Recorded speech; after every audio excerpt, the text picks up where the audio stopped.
কথা যেটা বলি প্রিপারেশন নিয়ে, প্রিপারেশন এখানে সবাই এসছে, আমার মানে এটুকু আমি জানি যে সবাই প্রিপারেশন নিচ্ছে WBCS হয়তো বা সিভিল সার্ভিস বিভিন্ন রকমের। যেটা সবচেয়ে ইম্পর্ট্যান্ট সেটা হচ্ছে স্যার যেটা বলছিলেন আত্মবিশ্বাস, ওইটা থাকতেই হবে, ওইটা ছাড়া কিন্তু সম্ভব নয়। এবার এই প্রিপারেশন ফেজটা যখন আমরা শুরু করি, প্রত্যেকেই কারোর না কারোর এক একটা আলাদা আলাদা ব্যাকগ্রাউন্ড থেকে এসছে। কেউ এসছে বিএসসি করে, কেউ মাস্টার ডিগ্রি করেছে, কেউ ইঞ্জিনিয়ারিং পড়েছে, কেউ ডাক্তারি পড়েছে, সবার আলাদা আলাদা ফিল্ড। প্রথম কথা হচ্ছে ভয়টা কিন্তু প্রত্যেকের লাগে, আমারও লেগেছিল। 2015 সালে আমি সিভিল ইঞ্জিনিয়ারিং নিয়ে pass out Meghnad Saha Institute of Technology থেকে, টেকনো ইন্ডিয়া গ্রুপে। তো সেই সময় হঠাৎ করে প্রিপারেশনের কথা, প্রথম কথা আমি ভাবিনি প্রিপারেশন যে নেবো, যে ছোটোবেলা থেকে আমার স্বপ্ন, কাউকে দেখেছি নীলবাতি নিয়ে ঘুরছে, পুলিশ নিয়ে ঘুরছে, না একদমই নয়। প্রথমে ভেবেছিলাম ওই সিভিল ইঞ্জিনিয়ারিং করবো, সিভিল ইঞ্জিনিয়ারিং কমপ্লিট হবে, তারপরে সেখান থেকে চাকরি পাবো L&T বা সিমপ্লেক্স এই সমস্ত কোম্পানিগুলোতে। কিন্তু জিনিসটা যেটা দাঁড়ালো, ভেবেছিলাম যে ওই থার্ড ইয়ার ফোর্থ ইয়ারে যে ক্যাম্পাসিংটা হয় সেখানেই পেয়ে যাবো কিছু একটা। কিন্তু বসে তারপরে ওই ক্যাম্পাসিংয়ে যখন বসলাম, তখন একটা জিনিস ফিল হলো যে এই 4 বছর ওই ফাঁকি মারতে মারতে কিছু শিখতে পারিনি, কিছুই শিখিনি। মানে শুধু ওই যা হয় আর কি, মানে সবার কথা বলছি না, অনেকে আছে যারা খুব হার্ডওয়ার্ক করে পড়াশোনা করে গ্র্যাজুয়েশন করে, আমি কিন্তু করিনি, প্রচণ্ড ফাঁকি মেরেছি সিভিল ইঞ্জিনিয়ারিংয়ে। এবং এরপরে যখন শেষে যখন ওই 4 বছর পরে গিয়ে ওই আয়নার সামনে নিজেকে দেখলাম, তখন দেখলাম আমি কিছুই জানি না। আর আজকে যে চাকরিগুলো পাচ্ছি না তার পেছনে একটাই কারণ তারা মানে আমাকে নেবে না, কারণ নিয়ে কোনো লাভ নেই। আর তখন একটা জিনিস বুঝলাম যে মানে আর রাস্তা নেই আমার কাছে, কিছু তো একটা করতে হবে। কারণ 3টে কোম্পানিতে বসেছিলাম, 3টের ইন্টারভিউতে বাদ, গেট পরীক্ষা দিতে গিয়েছিলাম, গেট পরীক্ষা দিয়ে ওই কোশ্চেন দেখে যা কোশ্চেন সলভ করলাম তাতে মোটামুটি মানে ওই নিজের দিকে তাকাতে লজ্জা লাগার মতো ব্যাপার। আর তার সঙ্গে বাড়িতে জিজ্ঞেস করছে কেমন হলো গেট, কত অ্যান্সার করলি, কি বলবো, মানে ওই বানিয়ে একটা মোটামুটি যেখানে কাট অফটা যায় একটা শুনে নিলাম, তার আশেপাশে বললাম ওই হতেও পারে নাও হতে পারে, কিন্তু আমি জানি হবে না, কারণ অনেক নিচে গেছে আমার মার্কস, আমি জানি। তো সেখান থেকে দাঁড়িয়ে তারপরে যখন চ্যালেঞ্জটা এলো যে এবার তাহলে কী করবো, কিছু তো একটা করতে হবে। অলরেডি পাড়ার লোকজন, বাড়ির লোকজন, বা বাড়ির বলতে ফ্যামিলি, যারা এক্সটেন্ডেড ফ্যামিলি, নট মা বাবা, তারা কিন্তু প্রশ্নটা শুরু করে দিয়েছে। এবং পাড়ার যারা বন্ধু বান্ধব, আমার সঙ্গে যারা পড়তো, পাড়াতে যারা আমার সমবয়সী বা বিভিন্ন জায়গায় যাদের সঙ্গে আমার পরিচয় হয়েছে, তাদের সঙ্গে যখনই দেখো, পুজোতে বেরিয়েছি ঘুরতে, 4-5 জন মিলে ঘুরছি, কোথাও না কোথাও বুঝতে পারছি কনফিডেন্সটা নিজের কম। তার কারণ ওরা কিন্তু প্রত্যেকে চাকরি করে, কেউ TCS-এ আছে, কেউ উইপ্রোতে আছে, কেউ ইনফোসিসে আছে, কেউ ব্যাঙ্গালোরে চাকরি করে, কেউ পুনে, চেন্নাই, বিভিন্ন জায়গায় আছে। আমি কিছু করি না, আমি শুধু বাড়িতে বসে থাকি। তো সেখান থেকে দাঁড়িয়ে তাহলে মানে এই সময় সবচেয়ে মুশকিলটা হয়, হয়তো খেতে গেছি কোথাও একটা রেস্টুরেন্টে দুর্গাপুজোর সময়, খাওয়া হয়ে গেছে, বিলটা পেমেন্ট করার সময় 4 জন বলছে তুই দিস না, তুই পরে দিস, তুই তখন চাকরি করছিস, যেদিন চাকরি করবি সেদিন খাওয়াস। ভালোভাবে বলেছে, ভালো বন্ধু ভেবে বলেছে, কিন্তু কোথাও না যেন ভিতরে একটু খারাপ লাগে। সেখান থেকে কামব্যাক করা বা সেখান থেকে ফিরে আসা, এটাই আমি বলতে চাইছি, সেটা হচ্ছে আত্মবিশ্বাস। আমি ভেবেছি, এখানে যারা বসে আছে প্রত্যেকে ওই একদিন ভেবেছিল যে হ্যাঁ আমি WBCS ক্লিয়ার করব, সিভিল সার্ভিস ক্লিয়ার করব, UPSC ক্লিয়ার করব। ওই ভাবনাটা যেন যতদিন না হচ্ছে ততদিন মনের মধ্যে থেকে যায়, গেঁথে ঢুকে যায়। আমি ভেবেছি মানে আমি করবই, আমার চাই মানে চাই, ব্যাস।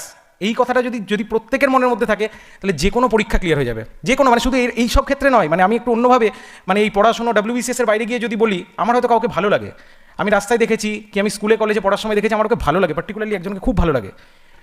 অ্যাপ্রোচটা হবে আমি চাই মানে আমি চাই, ওটা আমার, ব্যাস, আর কিছু বুঝি না আমি। তো এই অ্যাপ্রোচটা যদি রাখা যায়, যে কোনো পরীক্ষা, যে কোনো কিছু ক্লিয়ার হয়ে যাবে। আর একটা কথা সেটা হচ্ছে, কেউ যদি কিছু কাজ করতে বলে, মানে ভালো কাজ অবশ্যই, সেটা হচ্ছে আমার মনের মধ্যে যদি মনে হয় আমি কোনো একটা জিনিসের প্রিপারেশন নিচ্ছি, কোনো একটা জিনিস আমার চাই, আগে নিজের মনকে বলে দেবো হ্যাঁ, তারপরে পরে দেখে নেবো কী করে কাজটা করবো। এটা আমার বাবা বলেন, আগে বলে দাও যে হ্যাঁ পারবো, হ্যাঁ করবো, পরে দেখে নেবো, পরে বেছে নেবো আমি রাস্তা কোনভাবে কীভাবে কী করা যায়। এছাড়া কিছু কথা বলার আছে।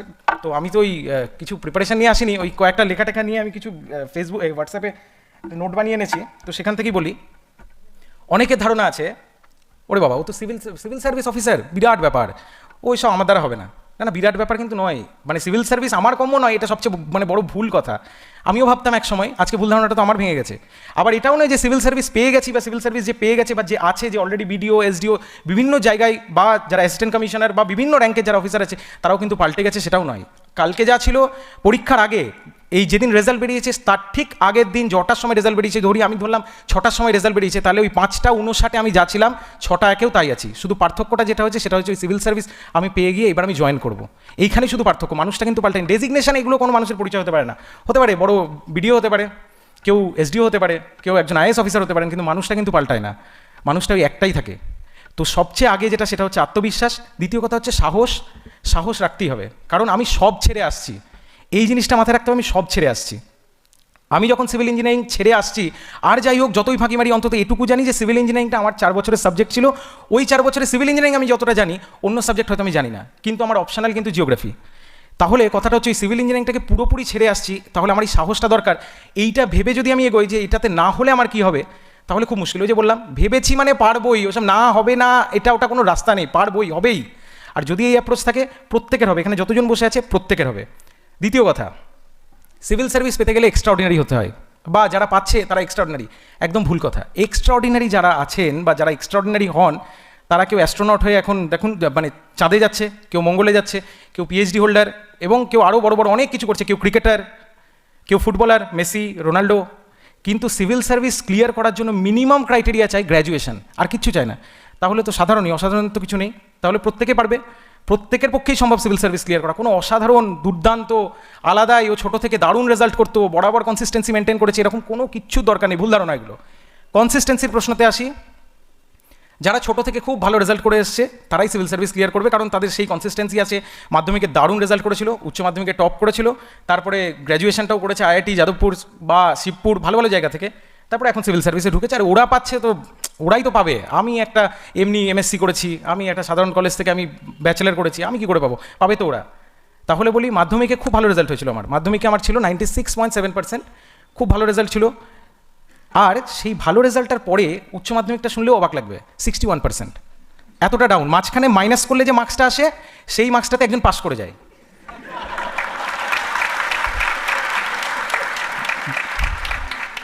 মাধ্যমিকে অঙ্ক ছিল, অঙ্কতে ওই অ্যাডিশনালও, তখন আমি 2008-এর মাধ্যমিক, অ্যাডিশনালও ছিল অঙ্ক। তো ওই অ্যাডিশনাল অঙ্ক খুব ভালো ছেলে, একটা কনসেপ্ট থাকে যে পড়াশোনায় ভালো হলে সে খুব ভালো ছেলে, পড়াশোনায় খারাপ হলে বাজে ছেলের একটা তকমা লাগিয়ে দেওয়া হয়। যাই হোক, ভালো ছেলে যখন, তাহলে একটা ভালো সাবজেক্ট নিতে হবে, সেইভাবে ম্যাথস নেওয়া। যেটা নর্মাল ম্যাথামেটিক্স সেটাতে পেয়েছিলাম 100, অ্যাডিশনাল ম্যাথামেটিক্স সেটাতে পেয়েছিলাম 98, উচ্চ মাধ্যমিকে অঙ্কে 41, মাধ্যমিকে ফিজিক্সে 95, উচ্চ মাধ্যমিকে 57। তাহলে বোঝাই যাচ্ছে। সুতরাং ওই কনসিস্টেন্সির কোনো ওরকম নয় যে আমি রেজাল্টটা 12-এ খারাপ করে ফেলেছি, কি আমার ইঞ্জিনিয়ারিংয়ে খারাপ হয়ে গেছে বলে আমি আর পারবো না। ঘুরে দাঁড়ানো যায়, ঘুরে দাঁড়ানো যায় যদি ইচ্ছেটা থাকে, যদি সাহসটা থাকে। আর ওই একটাই কথা বারবার বলবো, ভেবেছি মানে আমি করবোই, ওটা আমার চাই মানে ওটা আমার, ব্যাস, আর কিচ্ছু বুঝি না আমি, এই একটাই কথা। আচ্ছা, আর কিছু কথা বলার মধ্যে, সেটা হচ্ছে পড়াশোনার কথাটা। অনেকেই জিজ্ঞেস করে যে কতক্ষণ পড়তে হবে, এই প্রশ্নটা অনেকের, কতক্ষণ পড়তে হবে। তাহলে এটা নিয়ে একটা ছোট্ট গল্প বলি। 12টা যখন ছিল, মানে 12-এ যখন পড়তাম, আমি বেঙ্গলে ছিলাম না, বেঙ্গলের বাইরে ছিলাম। তো যাই হোক, ওই আর কি বড় বড় প্রিপারেশন নেবো, এসব ভেবে আইআইটি করবো, এটা ওটা কিছুই হলো না। তারপরে তো ওই টেকনো ইন্ডিয়া। যাই হোক, তো 12-এ যখন পড়তাম, তখন আমার বাড়ি থেকে ফোন যেত, বাবা মা ফোন করতেন। সকালবেলা ফোন গেল, কী করছিস? মানে 12-এ কিন্তু পড়াশোনা করিনি, তার কারণ ওই 61%। সকালবেলা বাবা ফোন করছেন, কী করছিস? আমি হয়তো ওই ঘুমাচ্ছি, ফোনটা তুলে এই পড়ছি। তারপরে 10টার সময় হয়তো আরেকবার মা ফোন করলো, হ্যাঁ বাবা ফোন করেছিল সকালে, তুই এখন কী করছিস? পড়ছি। দুপুরবেলা কী করছিস? এই তো পড়তে বসবো। সন্ধেবেলা পড়ছি। রাত্রিবেলা তখন 1টা বাজে, একদিন মা মানে ঘুমায়নি, একটু দেরিতে ঘুমাচ্ছে, তো হঠাৎ করে ফোন করলো, হ্যাঁ আজকে হঠাৎ মনে পড়লো, এখন জেগে আছিস? আমি হ্যাঁ জেগে আছি। কী করছিস? পড়ছি। তখন একটা কথা আমাকে বলেছিল যে দেখ, যদি এত পড়িস তাহলে বলবো পড়িস না, আর যদি এত মিথ্যে কথা বলিস তাহলে বলবো বলিস না।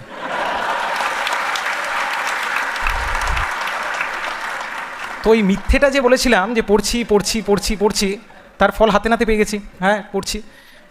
তারপরে তো রেজাল্ট হলো। যাই হোক, প্রথমবার জয়েন্ট দিয়ে হয়নি, প্রথমবার জয়েন্ট দিয়ে র্যাঙ্ক হয়েছিল, যেটা বেঙ্গলে আর কি। তখন তো সেই 60,000 বোধহয় সিট ছিল, তখন ওই বেঙ্গলে র্যাঙ্ক হয়েছিল 24,421। তো কলেজ টলেজ তো সেরকম আর কি, কী পড়বো আর। আবার আরেকবার দিয়েছিলাম। তো মা ঘুমাচ্ছিলেন, ঘুম থেকে তুলে মাকে বললাম, মা রেজাল্ট বেরিয়েছে। কত? 13,999। মা বলি, মোবাইলের দাম শোনাতে আমাকে ঘুম থেকে তুললি?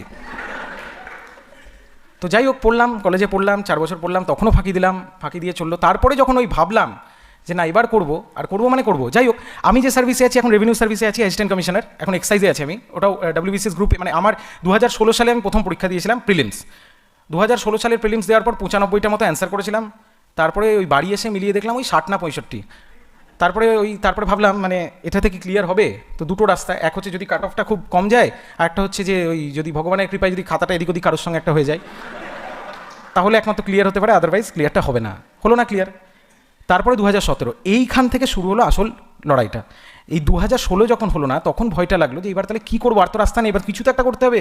কারণ সবাই চাকরি করে, সব বন্ধুবান্ধব এদিক ওদিক বিভিন্ন জায়গায় চাকরি করছে, আর আমার তো এরপরে তো ওই দিকটাও ছেড়ে দিলাম। এবার যাবো কোথায়? তাহলে বাড়িতে কিছু একটা বিজনেস খুলতে হবে। ঠিক আছে, তাও রাজি আছি, কিন্তু ভেবেছি যখন, তখন তো করতেই হবে। তারপরে 2017 পুরো প্রিপারেশন এবং সেটাতে পুরোটাই ক্লিয়ার হলো। আর আমার ফার্স্ট চয়েস ছিল এক্সিকিউটিভ প্রথম বছরই। তো যাই হোক, আমি রেভিনিউ সার্ভিস পেয়েছিলাম, সেটাতে আমার চাকরি করতে খুব ভালো লাগছে, আমার খুব ভালো লাগে, মানে সার্ভিসটা খুব ভালো লাগে এবং সার্ভিসে যারা সিনিয়র আছেন বা যারা আমার কলিগস আছেন তাদের সঙ্গেও খুব ভালো রকম সম্পর্ক আমার। কিন্তু ওই যে ওই প্রথমবার ভেবে নিয়েছিলাম এক্সিকিউটিভটা ক্লিয়ার করবো, আবার দিলাম 2018, সাপে বড় হয়েছে, রেজাল্টটা দেরি করে বেরিয়ে, কারণ ওই ততদিনে আমার 2018 মেন্সটা দেওয়া হয়ে গেছিলো। তো 2018 মেন্সটা ক্লিয়ার হলো, তারপরে তো এটাতে ইন্টারভিউ দেওয়ার পরে এটাতে সিলেকশন হলো এক্সিকিউটিভে। হ্যাঁ, তো যেটা বলছিলাম সেটা হচ্ছে ওই 24 ঘন্টা পড়াশোনা, 24 ঘন্টা পড়াশোনার দরকার পড়ে না, সম্ভব না 24 ঘন্টা কেউ পড়তে পারে, মানুষ তো 24 ঘন্টা কী করে পড়বে, 24 ঘন্টা তো সম্ভবই না, ইভেন যারা ওই 18-20 ঘন্টা পড়বে ভাবছে সেটাও সম্ভব না। কিন্তু একটা কথা আছে এখানে, সেটা হচ্ছে আমি যদি দিনে 6 ঘন্টা পড়ি বা 7 ঘন্টা পড়ি, ওই 7 ঘন্টা আমার লাইফে আর কিছু নেই, ওই 7 ঘন্টা আমাকে সব ভুলে যেতে হবে, কেউ কিচ্ছু নেই, কোথাও কিচ্ছু নেই, নাথিং ইজ দেয়ার। ইভেন যদি রিলেশনশিপের কথাটা, কারণ এই বয়সে প্রত্যেকেরই একটা রিলেশনশিপ থাকেই বা হতে চাইছে, বা আমার কারো ভালো লাগছে, অ্যাপ্রোচ করছি, হচ্ছে না, আমি অ্যাপ্রোচ করার আগে, আমার সিভিল সার্ভিস ক্লিয়ার হওয়ার আগে, চাকরি পাওয়ার আগে আরেকজন কেউ এলো, তার সঙ্গে হয়ে গেল, সব কিছু চলে গেল, এই সব চিন্তাগুলো মাথা থেকে সরিয়ে ফেলতে হবে। একজনকে ভালোবাসো, সিভিল সার্ভিস যদি টার্গেট হয়, সিভিল সার্ভিসকে ভালোবাসো, আর কাউকে ভালোবাসতে হবে না, আর কেউ নেই, আর মা বাবার সঙ্গে আছেন, পরিবার সঙ্গে আছে, আর কাউকে ভালোবাসতে হবে না। আর যারা দুঃখ পায় যে এতদিন ধরে রিলেশনশিপটা ছিল, আজকে আমি চাকরি পেলাম না, ওই বিয়ে ঠিক হয়ে গেছে, কালকে বিয়ে হয়ে চলেও গেল, সকালে আমি রাত্রিবেলা সারা রাত আমি আউট, যে চলে গেছে না ছেড়ে, ও ছেড়ে যখন গেছে তার মানে ও এমনিও ভালোবাসতো না। সুতরাং এইগুলো মাথা থেকে বের করে দাও, আবার হবে, আবার সব কিছু হবে, জীবনটা তো থেমে নেই, আবার হবে, আবার আসবে, সব কিছু হবে, আবার ওই সিভিল সার্ভিস নতুন টার্গেট বানিয়ে নাও, নতুন, যা এবার এই টার্গেটটা রইলো, এবার ক্লিয়ার করবো, তারপরে হবে, তাতেও না হলে আবার টার্গেট হবে, টার্গেট চেঞ্জ হতে থাকবে, কোনো অসুবিধা নেই। কিন্তু সিভিল সার্ভিসটা চাই, ভেবেছি যখন, সিভিল সার্ভিস বলে নয়, যেটা ভেবেছি সেটা আমার চাই, ব্যাস শেষ কথা। আরেকটা কথা হলো, জীবন থেকে সব কিছু ত্যাগ করে ফেলতে হবে সিভিল সার্ভিস মানে ক্লিয়ার করতে গেলে, এটাও সবচেয়ে বড় ভুল কথা। সব কিছু করে করা যায়, সব কিছু করা যায়। আমার ফেসবুক প্রোফাইল আছে আমার, সেটাতে আমি জানি না কতজন আছে এখানে, কিছুজন তো নিশ্চয়ই আছে, তারা ফেসবুক প্রোফাইলটাকে একটু ভালো করে একদম পেছনের দিকে চলে দেখবে। আমি টিকটকও করেছি, আমার টিকটক ভিডিও আছে, হ্যাঁ, শাহরুখ খানের অভিনয় করেছি, ওই টিকটক না, অবশ্য তখন টিকটক ছিল না, তখন ডাব স্ম্যাশ ছিল, ডাব স্ম্যাশে অভিনয় করা আছে। আজকেই সকালবেলা কে একটা ওখানে দিল, আমি ওটাকে অনলিমি করে দিলাম লজ্জায়, আজকেই সকালবেলা আমি নোটিফিকেশন দেখাতে পারি ওটার। তো টিকটক করেছি, আমি ছবি আঁকতেও ভালোবাসি, একটু ছবিও এঁকেছি, ওই স্মিউল অ্যাপ আছে না একটা, স্মিউল গান টান করে, যেটাতে ওই মিউজিক বাজে আর আমি বেসুরো গলায় গান করি, সেটাও আপলোড করা আছে। সব কিছু করে করা যায়, কিচ্ছু ছাড়ার দরকার নেই। কিন্তু একটাই কথা, ওই 6 ঘন্টা যদি আমি 6 ঘন্টা পড়ি, 6 ঘন্টা আর কারণ না, ওটা শুধু আমার, আর কেউ আমি কাউকে চিনি না, আর ওই 6 ঘন্টা।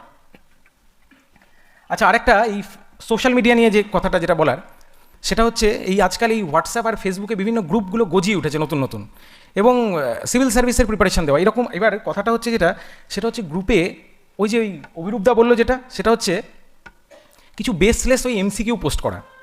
আচ্ছা, আমার একটা কথা বুঝি না, আমি সারাদিন ধরে এমসিকিউ, হঠাৎ করে একটা ভূগোলের কোশ্চেন পড়লো, সেখানে আমি একটা অ্যান্সার করে দিয়ে চলে এলাম, তার 5 মিনিটের মধ্যে আরেকজন ইতিহাস থেকে একটা প্রশ্ন করলো, তার 20 মিনিট পরে আরেকজন একটা সায়েন্স থেকে প্রশ্ন করলো, এইরকম হ্যাপাজাইট, এটা প্রিপারেশন? এইভাবে হয় নাকি প্রিপারেশন? পড়বো তো ইতিহাস পড়বো, তো একটাই সাবজেক্ট, একটা চ্যাপ্টার পড়বো, সেই চ্যাপ্টারে সব কোশ্চেন সলভ করবো, আর ওই বেসলেস ওইখানে ওই রকম তর্ক করে, ওখানে একজন আমি কমেন্ট করেছি, তারপরে আরও 25 জন কমেন্ট করছে, তার প্রত্যেকটা নোটিফিকেশন আসছে, সেখানে কেউ আমাকে একটা কাউন্টার করেছে, তার সঙ্গে আমি বিতর্ক লড়াই ঝগড়া লাগিয়ে দিলাম, ওখানে কী হবে এগুলো করে? এইভাবে প্রিপারেশন হয় নাকি? দরকার নেই এসবের। আর একটা যেটা সবচেয়ে ইম্পর্টেন্ট কথা, কিছু পাবলিক আছে ওই গ্রুপগুলোতে, আমি নিজের প্রিপারেশন ফেজে দেখেছি, বিশেষ করে মেয়েরা কোশ্চেন পোস্ট করলে নিমেষে অ্যান্সার। আমি পোস্ট করতাম, আমার পোস্টে সারাদিন পড়ে আছে, কোনো অ্যান্সার নেই, হয়তো চেনা জানা কেউ এসে দয়া দাক্ষিণ্য করে একটা অ্যান্সার দিয়ে গেছে, ভাই এ হবে।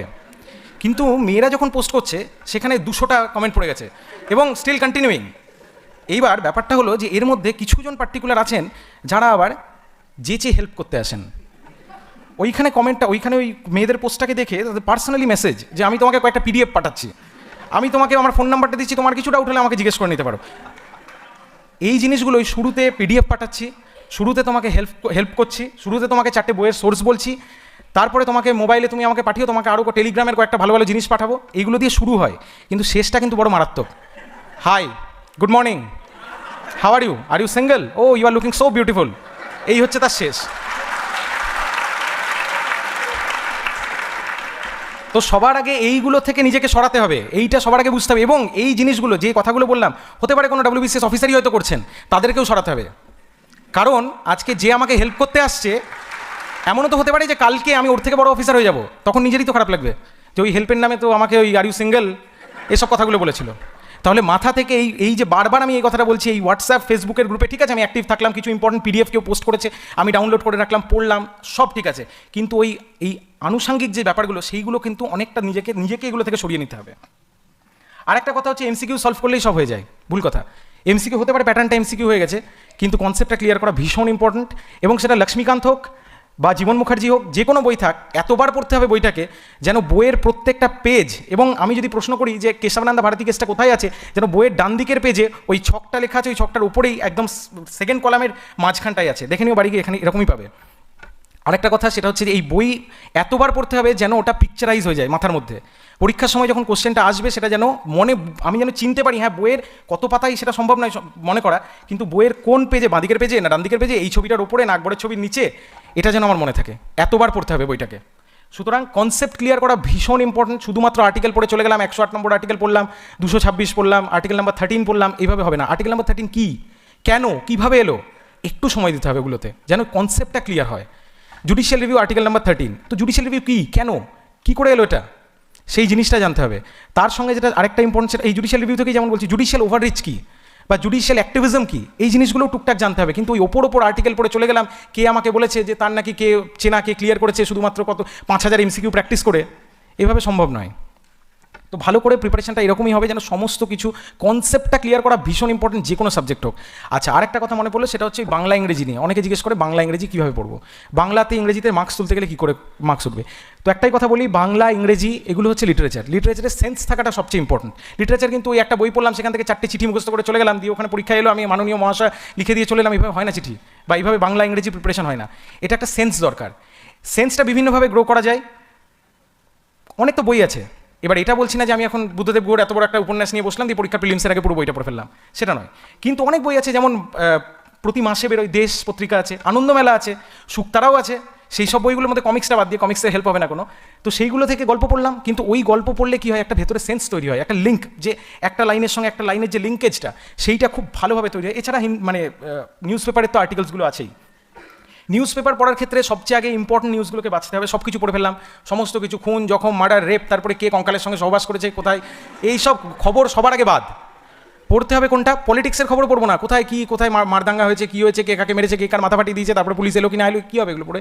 পড়তে হবে যেটা, সেটা হচ্ছে হ্যাঁ কোথাও যদি একটা নো কনফিডেন্স মোশন পার্লামেন্টে চলছে, জিনিসটা কি, what is no confidence motion, কত নম্বর আর্টিকেলে আছে, এই জিনিসগুলো নিজেদেরকে অ্যানালিসিস করে পড়তে হবে। দরকার পড়লে খাতায় একটা নোট বানিয়ে নেওয়া যায়, কিন্তু বুঝে পড়তে হবে। আমার কথা বারবার একটা কথা বলছি, 24 ঘন্টা পড়ার দরকার নেই, পড়বো 5-6 ঘন্টা, 6-7 ঘন্টা, কিন্তু হার্ড ওয়ার্ক নয়, স্মার্ট ওয়ার্কটা ভীষণ ইম্পর্টেন্ট। হার্ড ওয়ার্ক করলে ঠিক আছে, হার্ড ওয়ার্ক করা যায় অবশ্যই, এটা ভালো কথা, কিন্তু smart work is more important. আমি সব কিছু পড়বো না, আমাকে বাদ দেওয়াটাও জানতে হবে যে কোনটা পড়বো না, কোনটা কতটা তাড়াতাড়িভাবে প্রিপারেশন নিতে পারবো। আচ্ছা, এছাড়া আরও কিছু কথা, মানে দেখি কী লিখেছি, ভুলে গেছি তো, যাই হোক মনে পড়ছে না আমার। তো আর যদি একটাই কথা বলছি, সেটা হচ্ছে হ্যাঁ, আরেকটা হচ্ছে সেটা হচ্ছে সততা। এটা কিন্তু রাখতেই হবে, নিজের কাছে নিজেকে অত্যন্ত সৎ থাকতে হবে। আমি পড়তে বসলাম, তারপরে পড়তে বসে বইটা খুলে একটুখানি পাবজিটা খেলে নিই, বা একটু ঠিক আছে একটা সিনেমা, ওয়েব সিরিজ, আজকাল তো সেই মারাত্মক হয়ে গেছে ওয়েব সিরিজগুলো। এত ওয়েব সিরিজ, লোকজন সিনেমা দেখছে না, সারাদিন ওয়েব সিরিজ দেখছে একটার পর একটা, আর ওইগুলো এমনভাবে শেষ করে, মানে পরেরটা না দেখা অবধি পেটের ভাত হজম হবে না। তো এই ওয়েব সিরিজ, এটা ওটা সেটা, এগুলো থেকে একটু সরে আসতে হবে। আর 2 বছর, তো 2 বছর কি 1.5 বছর, 2 বছর, এই 2 বছর একটু ওই সমস্ত এই যত যা টান আছে এদিক ওদিক সব কাটিয়ে দিতে হবে এই 2 বছর, তাহলে সব হয়ে যাবে। ওয়েব সিরিজ দেখা যেতে পারে। কালকে আমাকে একজন প্রশ্ন করেছিলেন, সেটা হচ্ছে যে ওই Maratha war, Anglo Maratha war, এগুলো মনে রাখার উপায় কী, এত কঠিন, এগুলো তো মনেই থাকছে না। এগুলো তো আমারও মনে থাকতো না, ভীষণ রকম বাজে লাগতো, এগুলো কি মনে রাখা যায় নাকি, এত কে কোথাও, আবার বাজিরাও, তার আবার 2 রকম নাম, সে প্রথম বাজিরাও, দ্বিতীয় বাজিরাও, তৃতীয় বাজিরাও, কোনটা কোন বাজিরাও তাই তো মনে থাকছে না। তাহলে সেখানে কী করে প্রিপারেশনটা নেব, এই ক্ষেত্রে ওই ওয়েব সিরিজ, এখানে ওই সিনেমাগুলো কাজে লাগবে। ওই বাজিরাও মাস্তানি, আমি নিজেরই আমার মনে থাকতো না, আমি ওই বাজিরাও মাস্তানি দেখেছিলাম, তারপরে হঠাৎ করেই একদিন মনে হলো দেখি একটা, এতটা ইন্টারেস্ট গ্রো করলো, তারপরে ওই স্টার প্লাসে একটা সিরিয়াল হতো বাজিরাও বলে, সেইটাও পুরো সিরিজটা দেখেছিলাম তখন। আজকে আমি কিন্তু আর ভুলি না ওগুলো, কারণ ওটা পিকচারাইজ হয়ে গেছে। আমার কথা হচ্ছে এটাই, প্রিপারেশনটা পিকচারাইজ করে হবে। আমি পড়ছি বলে পড়ে ফেললাম এটা নয়, আমাকে ভালো লাগাতে হবে, যেটা পড়ছি আমার ভালো লাগছে। আরেকটা কথা যেটা, সেটা হচ্ছে যে নিজের কনফিডেন্সের মধ্যে একটা কথা আছে, আমি যেটা কালকে হব সেটা আমাকে আজকে থেকে ভাবতে হবে আমি হয়ে গেছি। লজ্জা পাওয়ার কিছু নেই, অনেকে বলতে লজ্জা পায়, হয়তো পাড়াতে কেউ জিজ্ঞেস করেছে যে আমি কী করবো, কিরে কিসের প্রিপারেশন নিচ্ছিস, কী করছিস, ওই নিচ্ছি দেখি সরকারি চাকরিগুলো প্রিপারেশন, বলতে লজ্জা পাচ্ছি যে আমি WBCS প্রিপারেশন, যদি না হয় তাহলে তখন যদি প্যাক দেয় পরে এসে, আরে ঠিক আছে লজ্জার কী আছে। আমি যখন ওই বুক ফুলিয়ে সাহস করে বলে দেবো না আমি WBCS প্রিপারেশন নিচ্ছি, আমি নিজের তাগিদে নিজে দৌড়াবো, আমাকে ওটা ক্লিয়ার করতে হবে, কারণ আমি বলে দিয়েছি ওকে। সেজন্য সাহসটা খুব বেশি দরকার, আর সততাটা প্রচণ্ডভাবে দরকার। যে সৎ কিন্তু নিজের কাছে থাকতেই হবে, নিজের কাছে হোক বা সবার কাছে হোক সততা। এবং এই সততাটা ইন্টারভিউ বোর্ডে যারা বসেন তারা কিন্তু এই জিনিসটা ভীষণভাবে লক্ষ্য করেন। ইন্টারভিউয়ে গিয়ে আমার কিন্তু, আমি 2 বছর পর ইন্টারভিউ দিলাম, তো ইন্টারভিউ বোর্ডে গিয়ে কিন্তু ওই তারা এটাই খেয়াল করবেন যে কতখানি মেরুদণ্ডটা সোজা আছে আর কতখানি সৎ, কতটা মানে মাথা উঁচু করে সাহস নিয়ে অ্যান্সারগুলো দিতে পারছে। আমি নাই জানতে পারি 20টা প্রশ্ন করেছেন তারা, হতে পারে আমি 7টা জানি 13টা জানি না, ঠিক আছে, ওই 7টাই মাথা উঁচু করে দেবো, আর 13টা আমি ক্ষমা চেয়ে নেবো যে স্যার আমি এটা জানি না বা ভুলে গেছি, কোনো অসুবিধা নেই। কিন্তু আমাকে ওই সাহসটা বজায় রাখতে হবে, মুখে হাসিটা রাখতে হবে, মুখে হাসিটা সবসময় রাখতে হবে। আর এর সঙ্গে এটাই যে সবাইকে বেস্ট উইশেস। এখানে যারা বসে আছে তারা প্রত্যেকে পারবে ক্লিয়ার করতে। আমি যদি পেরেছি ওই 41 নিয়ে অঙ্কে, তাহলে বাকিরা কেন পারবে না? প্রত্যেকে পারবে, ঠিক আছে। অল দ্য বেস্ট, খুব ভালো করে প্রিপারেশনটা নাও প্রত্যেকে, আর হবেই, ক্লিয়ার হবেই, আজকে নাও কালকে হবে, ক্লিয়ার হবেই।